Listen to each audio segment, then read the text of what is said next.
ఈ మూవీస్లో చేస్తున్నప్పుడు పలానా రోల్ మిస్ అయ్యానే, లేదంటే ఇలాంటి రోల్ చేయాలి, డ్రీమ్ రోల్ అంటారు కదా, అలాంటిది ఏదైనా ఉందా మీకు ఇప్పటికీ? ఇదే మాలిలో చేశాను, అది నేను డ్రీమ్ రోల్ ఇది. అది కాక విలన్ రోల్ చేయాలని నా కోరికమ్మా. రావు గోపాలరావు గారి టైపు క్యారెక్టర్ విలన్ చేయాలని నాకు ఉంది.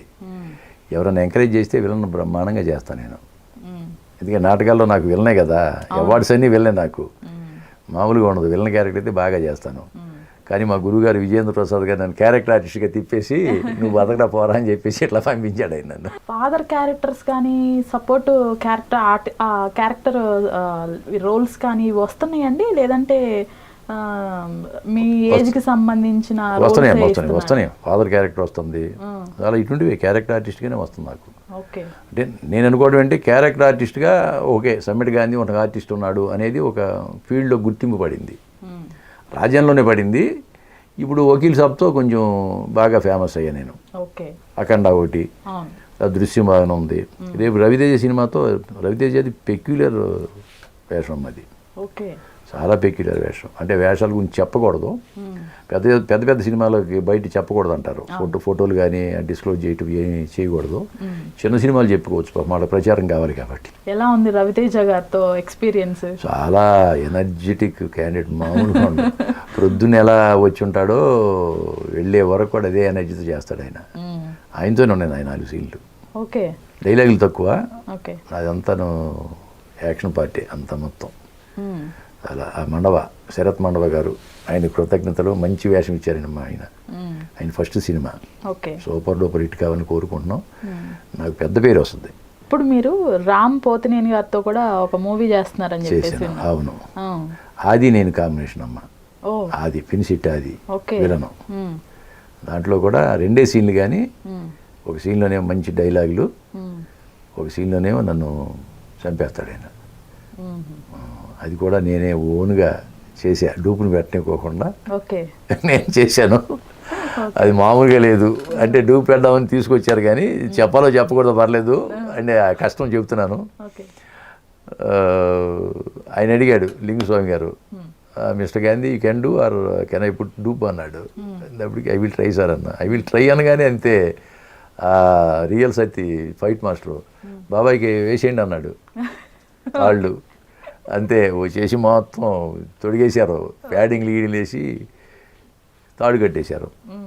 తాడు కట్టేసి పైకి లేపారు. పైకి లేపి ఎలా ఉంది బాబా అన్నాడు. చంద్రలోకం వెళుతున్నట్టు ఉంది బాబా. ఆ తర్వాత ఏ విధంగా చేయాలి చెప్పారు, చెప్పినట్టు చేసాము. సింగిల్ టేక్లో ఓకే అయినాయి, అందరూ చప్పట్లు కొట్టారు. లింగస్వామి గారు, నిర్మాత గారు కూడా చాలా మెచ్చుకున్నారు. బ్రహ్మాండంగా వచ్చింది సీను, చనిపోయే సీన్ చాలా బాగా తీశారు. మంచి పేరు వస్తుంది ఆ ఒక్క సీన్కి నాకు. మీ అభిమాన హీరో ఎవరండి? ఎన్టీ రామారావు గారి సినిమాలు నేను చిన్నప్పటి నుంచి బాగా చూసేవాడిని అమ్మ. మార్నింగ్ షో మాకు 9:30కు ఉండేది మచిలీపట్నంలో. 9:30 ఫస్ట్ టికెట్ మేము కొనుక్కోవాలి. నా ఫ్రెండ్ ఒక ఉండేవాడు శ్రీరామచంద్రమూర్తి అని. ఫస్ట్ టికెట్ కొనకపోతే ఆడు ఏడ్చేవాడు. వాడి కోసం అని చెప్పేసి సైకిల్ మీద వెళ్ళి 7 గంటలు నిలబడి ఫస్ట్ టికెట్ తీసుకునేవాడిని. అంత అభిమానం ఉండేది మాకు అప్పుడు. 68-70 ప్రాంతంలో ఎన్టీ రామారావు గారి సినిమాలు విపరీతంగా చూసేవాళ్ళం. మహేష్ బాబు గారితో వర్క్ చేశారండి? భరత్ అని నేను చేశాకమ్మా. భరత్ అని నేను 17 రోజులు చేశాను. అదే మన ప్రకాష్ రాజు వెనకే ఉంటాను నేను. ఎక్కడ ఒకే డైలాగ్ ఉంటుంది, కానీ మొత్తం ప్రకాష్ రాజు గారు కనపడినప్పుడల్లా నేను వెనక కనపడుతుంటాను నేను. మీకు డైలాగ్ లేదా అందులో? డైలాగ్ ఉంది, ఒక్క డైలాగే ఉంది, కానీ మ్యాక్సిమం రిజిస్టర్ అయ్యే బాగాను. మెగాస్టార్ చిరంజీవి గారితో కూడా వర్క్ చేశాను. ఖైదీనం 150 చేశాను, ఆ తర్వాత సైరా నరసింహారెడ్డి చేశాను. మాట్లాడటం జరిగిందా ఎప్పుడైనా? ఈ సెట్లో మాట్లాడుకో అంతేనా, అదే నేను ఎక్కువ మాట్లాడటం లేదు. వాళ్ళంతా బిజీగా ఉంటారమ్మా, వాళ్ళు డిస్టర్బ్ చేయటం ఎందుకు కదా. వాళ్ళు ఉంటే కనుక ఆ బోనస్ సర్వ్ చేసే కాదని చెప్పి పక్కకి వస్తారేమో, అది అభిమానం దెబ్బతింటుంది మనకి. ఎందుకులే అని చెప్పేసి మన పని మనం చేసుకోవడం, పక్క రావటం అంతే. ఇండస్ట్రీ పరంగా మీకు ఏదైనా ప్రాబ్లం వస్తే మొదటి వ్యక్తులు ఎవరు ఉంటారు మీకు సపోర్ట్గా? నేను బీడీఎల్లో చేసినప్పుడు నేను వదిలిపెట్టి 16 సంవత్సరాలు అయింది. అయినా ఇప్పటికీ నాకు నా ఆర్టిస్టులు, అంటే స్టేజ్ ఆర్టిస్టులు మేమైతే ఉన్నామో అందరూ టచ్లో ఉన్నారు. అందరితో నేను టచ్లో ఉంటాను. అలాగే ఇక్కడ నేను మోతీనగర్లో ఉంటాను. ఇక్కడ ఒక 30 మంది ఉన్నారు నా ఫ్రెండ్స్, వాకర్స్, సీనియర్ సిటిజన్స్, అంత పొజిషన్లో, మంచి పొజిషన్లో రిటైర్ అయిన వాళ్ళే. వీళ్ళందరూ కూడా ఏ కష్టం వచ్చినా సుఖం వచ్చినా వచ్చి కష్టసుఖాల్లో పాలు పంచుకునేవాళ్ళు 3 మంది ఉన్నారు. మీకు బయటికి వెళ్ళిన తర్వాత మిమ్మల్ని గుర్తుపట్టడం ఆర్టిస్ట్గా బాగానమ్మా ఇబ్బంది పెడుతున్నారా? అవును, మధ్య కిరోసిన్ అని ఒక సినిమా చేశాను నేను ఓకే. ఇక్కడ నర్సీపట్నంలో. అక్కడికి వెళితే నేను వెళ్ళగానే ఓడల్లో అసలు మామూలుగా ఈస్ట్ వెస్ట్ గోదావరి డిస్ట్రిక్ట్లో మరీ విపరీతంగా ఎక్కువ ఉంటుంది వాళ్ళకి. వెళ్తే జనం, వేల మంది జనం. సరే నేను దిగ్గానే కారు దిగి వెళ్ళగానే కిరోసిన్కి ఇది మెడిసిన్ మెడిసిన్ మెడిసిన్ అంటూ ఒకటి గొడవ. ఫోటోలు షార్ట్లోకి వెళ్ళినెవరు, ఓకే. ఆయన డైరెక్టర్ ఏమో ధ్రువ అని కుర్రాడు. అప్పుడు గురుగారు అక్కడ షార్ట్ రెడీగా ఉంది గురు, నేనేం చేయను వాళ్ళని పట్టుకోవా బాబు, ఎవరు ఫోటోలు ఇవ్వనన్నా వాళ్ళ పిల్లలు వాళ్ళకి ఇబ్బంది పడుతుంటారు, వాళ్ళు ఆపండి అంటే అక్కడ లోకల్గా ఉన్న వాళ్ళు 10 మందిని పెట్టి తీసుకెళ్ళి షార్ట్ చేయవలసి వచ్చింది. అంత గుర్తింపు ఉందమ్మా. ఓకే. అంటే రాజన్న గుర్తింపు ఉంది, తర్వాత వకీల్ సాబ్ కూడా మంచి గుర్తింపు ఉంది. ఎక్కడికి వెళ్ళినా బాగా గుర్తుపడతా ఉంటారు. మీరు ఎన్నో వినుంటారు పవన్ కళ్యాణ్ గారి గురించి, ఆయన స్వభావం గురించి ప్రతిదీ వినుంటారు.